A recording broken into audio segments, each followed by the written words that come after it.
Music has this ability to take you to places that would be otherwise impossible to go to. What does it sound like on the moon, in a volcano, or at the bottom of the ocean?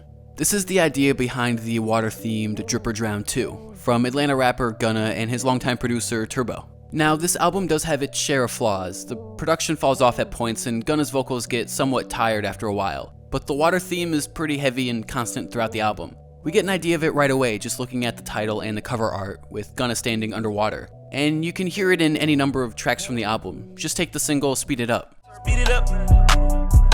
Speed it up. Eat it up. Eat it up. The song feels spacey and submerged. So how did they do it? How did Turbo and Gunna put their music underwater? If we want to find out what sounds give an underwater feeling, let's start by getting our feet wet. Imagine you're at the beach. You've waded out into the water. You're standing in the open ocean and you can hear waves crashing all around you. You bend over and dunk your head into the water. What do you hear? What does it sound like? You can hear waves, but they sound like they're far away. Everything's muffled, quiet, relaxed.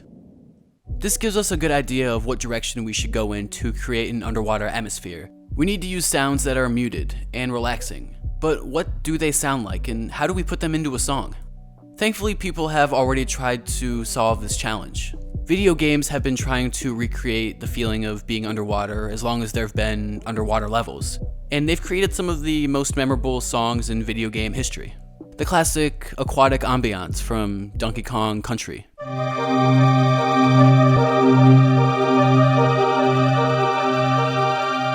And Dire Dire Docks from Super Mario 64.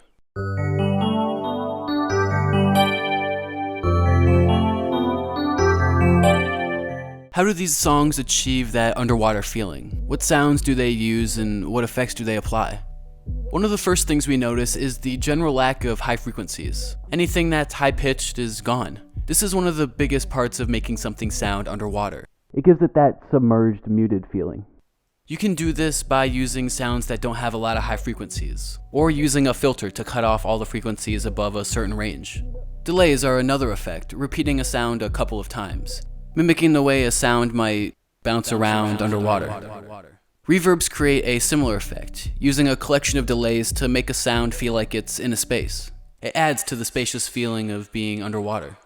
Putting all of these effects together gives a pretty good recreation of what it might sound like to be underwater. Now that we have a nice collection of underwater sounds and effects, how did Turbo and Gunna use them in Drip or Drown 2? Let's start first by looking at the melodies. A lot of these songs feature prominent synth and guitar leads that have been low-passed. Like Out the Hood, where we hear a guitar and a synth, but they're more relaxing because all of the upper frequencies have been taken out.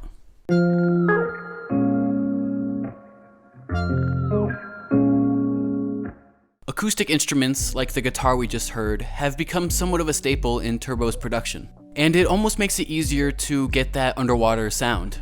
Acoustic instruments provide a really good reference for imagining things as underwater. We all know what a guitar sounds like, so if we hear one that's been muted and a lot of the upper frequencies have been cut off, in our head we imagine that it must be underwater. You can hear another example of this happening in the intro to Yao Ming. Yeah. Yeah. Not only do Turbo and Gunna use some low pass on their melodies, they also apply a ton of reverb and delay. We can hear this happening in the melodies of Speed It Up.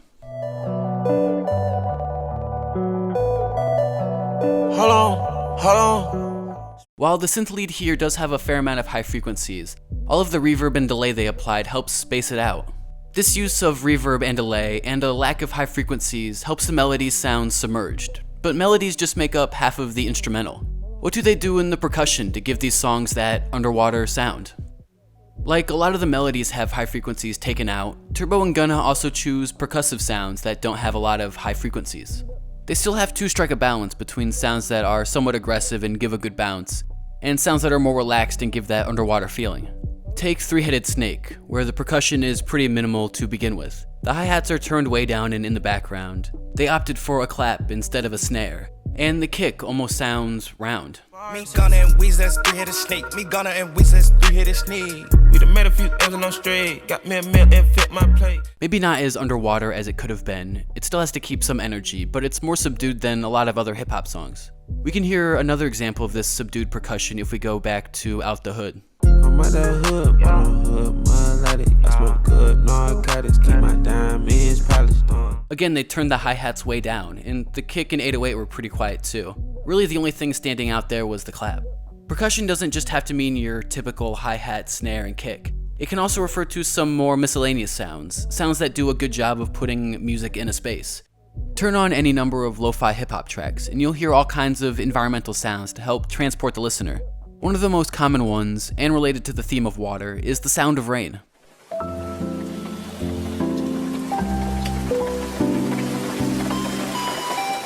These sounds don't have to be limited to ambient music. They can show up in regular songs to help set the mood too. Like Eminem's Stan also opens up with the sound of rain.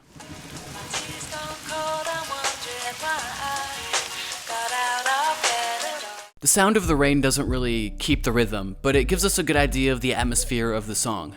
The only example of anything close to this I could find in Drip or Drown 2 is this drip sound effect in Yao Ming. Y'all mean this money talk. I just check the stats, they still waiting on me to fall. I think this is one area where Turbo and Gunna could have experimented a little more.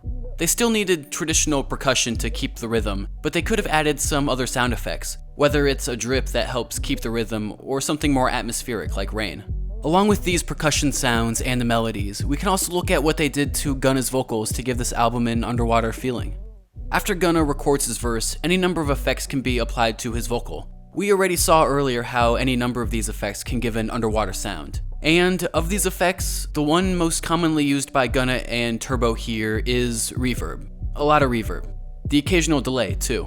We can hear an example of this in Speed It Up. There's so much space between Gunna's words that it actually makes it pretty easy to hear all of the delay and reverb they applied. Speed it up. Speed it up. Eat it up. Eat it up. It almost sounds like they intentionally left all the space between the words just so you can hear all of the delay and reverb they added. You can hear another example of all of these vocal effects in Derek Fisher. Here's a tissue, wipe the tear from your eyes. Wish I still could see you, my dog's living in the sky. Turbo and Gunna really went heavy on their use of delay and reverb in a lot of the vocals on this album, and I think they missed the opportunity to try some different effects like low passing or pitching that could also give that underwater feeling in a different way. Low passing, as we saw before, is really effective at giving that underwater feeling. Turbo and Gunna even added it to the music video for Richard Millie Plane. There's a prominent low pass section right in the middle of the song. Rich man plane. Baby with a wood grain. Support another pilot by the name. Out flight out of Spain. It really sounds like someone took the speaker playing the song and put it underwater. It would have been interesting to hear some of this in the actual record and how they might have applied it. But the sounds that Turbo and Gunna did use here on their melodies, percussion, and vocals, along with the variety of effects like low passing, reverb, and delay, all gives this album that Drip or Drown feeling. That's all I have on Gunna and Turbo's Drip or Drown 2. Let me know what you think of the record, Gunna, and anything else you think sounds good. You can find sound selection on iTunes, YouTube, or Instagram.